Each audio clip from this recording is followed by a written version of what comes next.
Dragon Slayers Academy 10. Help! It's Parents' Day at DSA. Chapter 1. The dungeon gives me the creeps. Wiglaf shivered as he, Angus, and Erica trudged through an underground passageway of Dragon Slayers Academy. Oh, cheer up, Wiggy, Erica said to him. Headmaster Mordred said when we get to the dungeon, we get a surprise. Right, said Angus. But my Uncle Mordred's surprises are mostly bad surprises. Welcome, Lady Lobelia said, as the students piled into the dungeon. They found places to sit on the cold stone floor. Welcome to the Lobelia, the marvelous playhouse. Welcome to what? Wiglaf whispered. I should say welcome to the future Lobelia, the marvelous playhouse. Lobelia said, for I have hired a crew of carpenters, otherwise known as the student teachers, to turn this dreary dungeon into a fabulous theater. A theater that my dear brother Mordred insists must be named after me. She clasped her hands to her heart. And now I can tell you boys the surprise Mordred has in store for you. His scout Yorick has delivered invitations to all you moms and dads to come to the first ever Parents' Day at DSA. Parents' Day? Thought Wiglaf. There was a surprise. He hadn't seen his parents since the day he and his peg Pete Daisy had left the crowded family hovel in Pinwig and set off for DSA. Lobelia smiled. Here's one of the invitations. I will pass it around. Angus leaped up and grabbed a piece of parchment from his Aunt Lobelia. Wiglaf and Erica read it over his shoulder. Come ye, to Parents' Day at DSA. St. Stephen's Day morning, 9 o'clock. Come meet our fine faculty. Come tour the DSA castle. Come sleep through a class with your son. Come make a big donation to DSA. P.S. Don't forget your money bag. I get it now, Angus whispered. This is one of Uncle Mordred's money-making schemes. He sighed. I love my mother, but I'm not sure I want her showing up here. Wiglaf nodded. He loved his parents too, but they could be so embarrassing. His mother wore a bread basket on her head to protect her in case the sky should fall, which she was sure might happen any day. His father liked to show off the talent that had won him the Pinwig Belching Championship. What would the other boys think of his parents? This is bad, Erica said in a low voice. I know Momsy or Popsy will blurt something out, and that will be the end of my secret. Wiglaf and Angus were the only DSA students who knew that Erica was a girl. And not just any old girl, a princess. She had disguised herself as a boy and had come to DSA because, more than anything, she wanted to be a great dragon slayer like her hero, Sir Lancelot. All the other boys at DSA thought she was a boy too and called her Eric. Wiglaf passed the invitation to the boys in the row behind him. He raised his hand. Lady Lobelia, when is St. Stephen's Day? He asked. 2 weeks from today, said Lobelia. Now, I'll tell you my surprise. I've written a wonderful play to be performed on Parents' Day. A play with a part for every single DSA student. It tells the story of a brave knight. Oh, make me the knight, Erica chanted softly. Make me the knight. My play opens with peasants singing. Lobelia stopped. Did I mention that my play is a musical? It is. The peasants singing a song about a wicked dragon who has captured a royal princess. It goes like this. Lobelia sang. With a hey nonny nonny, Diddle diddle, he-dee-doo. We are superstitious peasants, but we know a thing or two. Superstitious peasants, Wiglaf thought. That's exactly what his parents were. Morina was always tossing salt over her shoulder to ward off bad omens. Pegasus was sure that bathing caused madness, so he'd never had a bath in his life. What if the other boys teased him because his dad smelled bad?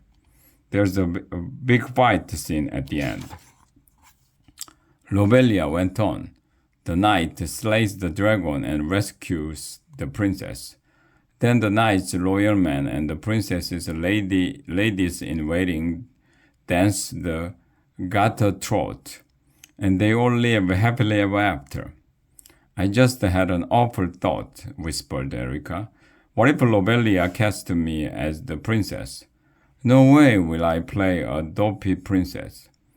Brother Dave, the librarian, has been of late many a night copying scripts for each of you, Lobelia said. When I call your name and give you your part, come up and get your script. Start learning your lines tonight. Boys, and your songs. Our first rehearsal will be right after lunch tomorrow. The following boys will play peasants. Chad broth, nugworm, liver rod, michum, blackweed, punroth, read Lobelia. The list went on and on. Wiglaf expected to hear his name called at any minute. After all, he was a peasant. If I am the knight, I could wear the new suit of armor I just ordered from the Sir Lancelot catalog, Erica whispered. Bregwort, Lobelia kept reading. Garbath, Nostror, Plebane, and Eric. That's so funny, Erica said. For a second, I thought Lobelia called my name. I did call your name Eric, said Lobelia. Come, pick up a script. You mean I'm a peasant? Erica gasped. That is so not right. I made for the part of the brave knight. Sorry, said Lobelia. Remember, there are no small parts, only small actors. Erica took her script and returned to her spot on the floor. She sat down, boiling mad. Lobelia looked down at her cast list. The dragon, Lobelia said, will be played by Barley, Charlie, Barley, and Harley Marley. Oh, right, cried the four Barley Marley brothers. Dragon time! You can share, Lobelia said, handing Harley a script. You don't have many lines. Now, the knight's loyal men shall be played by Hockbeat, Screambath, Piwalo, Pop Slippers, Stopgoggle. Wiglaf and Angus listened eagerly, but Lobelia did not call either boy's name. She's forgotten us, Angus smiled. Now we won't have to be in this stupid play. Wiglaf hoped it wasn't true. He had never been in a play. He wanted to be in this one, no matter how small his part. Now, for the royal princess, Lobelia smiled. It's a big part, with lots of singing and dancing, and it shall be played by... All the boys held their breath in fear. By my very own nephew, Angus! What? Cried Angus. It shall be. Oh yes, it shall, said Lobelia. No, I won't do it, Angus. Auntie Lobelia, cried Angus. This is a boys' school, Angus, said Lobelia. Boys have to take girls' parts, and that's that. How about if I play a peasant? Angus pleaded desperately. I'd make a great peasant. He began to sing. Honey, nonny, donny, pony. Lobelia ignored him. You're just doing this to get back at my mother, Angus cried. I'm not, said Lobelia. Why would I want to do that? Because she's your big sister, said Angus. And you used to boss you around when you were little. Still does, muttered Lobelia. Maybe so, said Angus. But you don't have to take it out on me. It isn't fair. Don't worry, Angers whispered Wigglytuff. We will get you out of this somehow. You boys will be ladies in waiting, Lobelia said. Niconat, pursed lips. Wigglytuff kept hoping to hear his name called, but he didn't. He wasn't expecting a big part. After all, he was the shortest boy in the whole school, and he wasn't much to look at. Yet he deserved a small part. Had Lady Lobelia completely forgotten about him? And finally, said Lobelia, the part of the brave knight shall be played by Wigglytuff. Wigglytuff's mouth dropped open. Me? The brave knight? All right. He jumped up to get his script. How proud his parents would be to see their son, the star of the play. Congratulations, Wigglytuff, said Lobelia, as she handed him a script. Thank you, Wigglytuff grinned. Erica tried not to look jealous. If I couldn't be the knight, I'm glad it's you, Wiggy. Lady Lobelia, called Bragwort.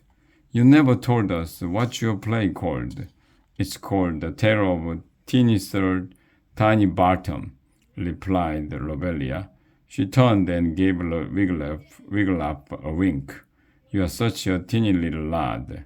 You are perfect for the part.